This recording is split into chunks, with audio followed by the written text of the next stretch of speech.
Hi, I'm Thomas, And I'm Baran.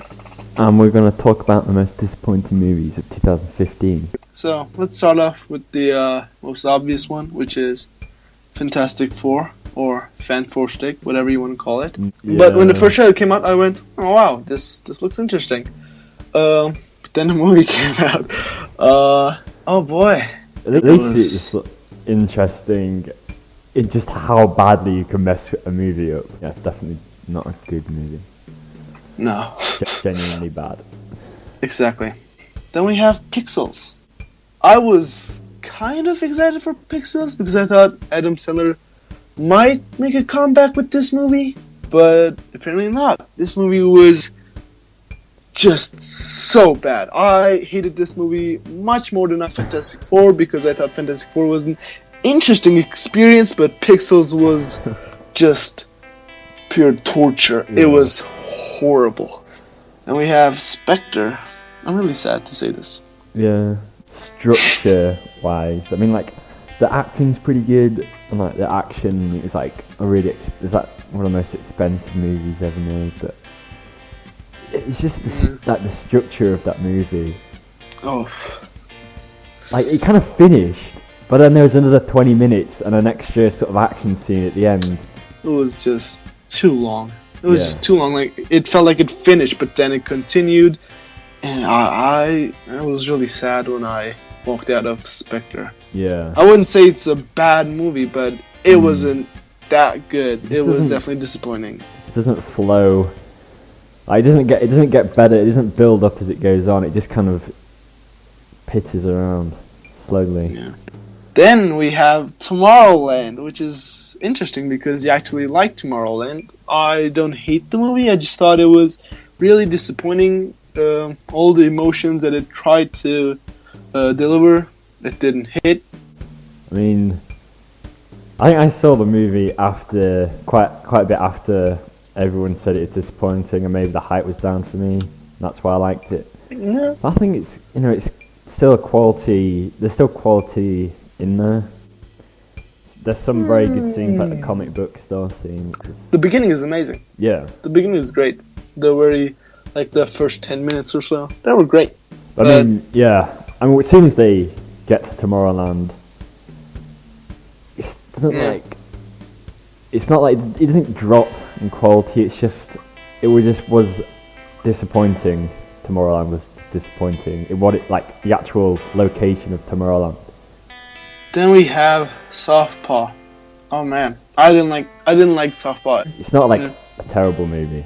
It's not like awful. Like, if you go back and look at the hype for this movie, everyone was everyone was like, Jake Gyllenhaal, he's gonna win the Oscar for this, and this is gonna be the biggest Oscar contender. At the end of the day, it didn't deliver at all. Oh, Forrest Whitaker was in the movie. He was great.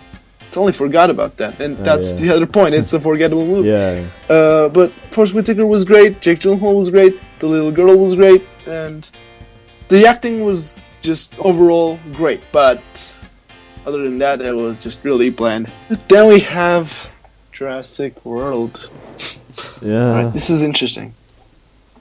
Some people actually enjoyed the movie a lot, and I can see why, but I just thought it was really disappointing. I mean, there were a lot of things that you could have done with the movie, and it was just a simple summer blockbuster movie with just nothing special at all, to be honest. Yeah, I mean, it was literally, it felt really dumbed down as a movie.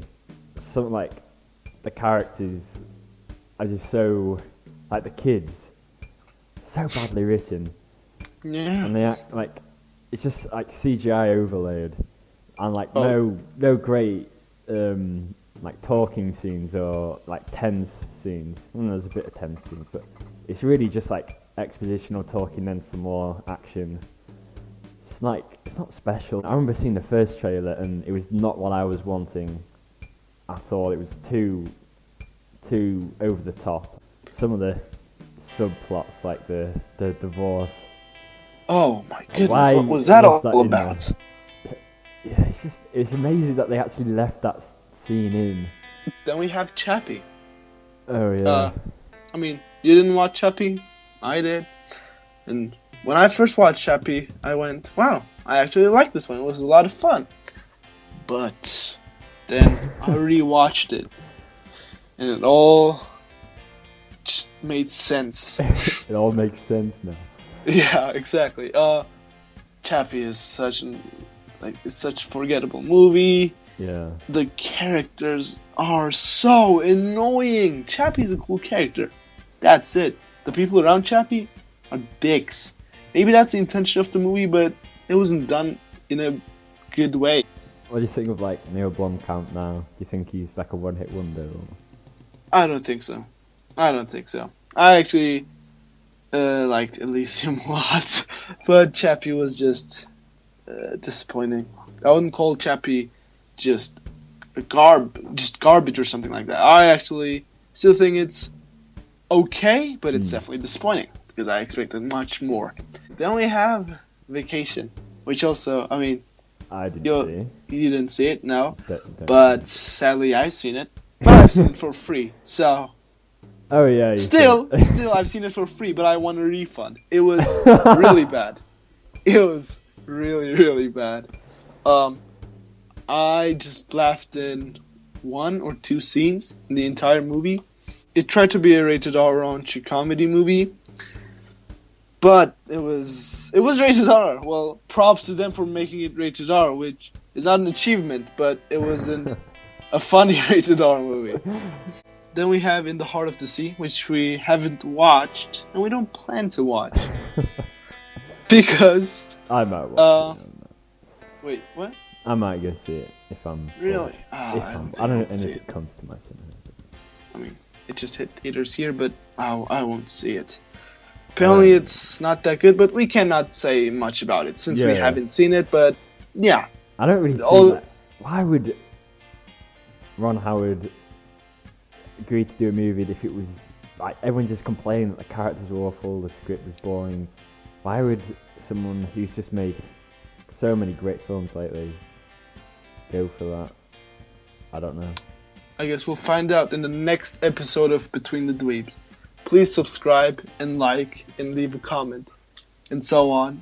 And if the next episode of Between Dweebs doesn't answer this question, then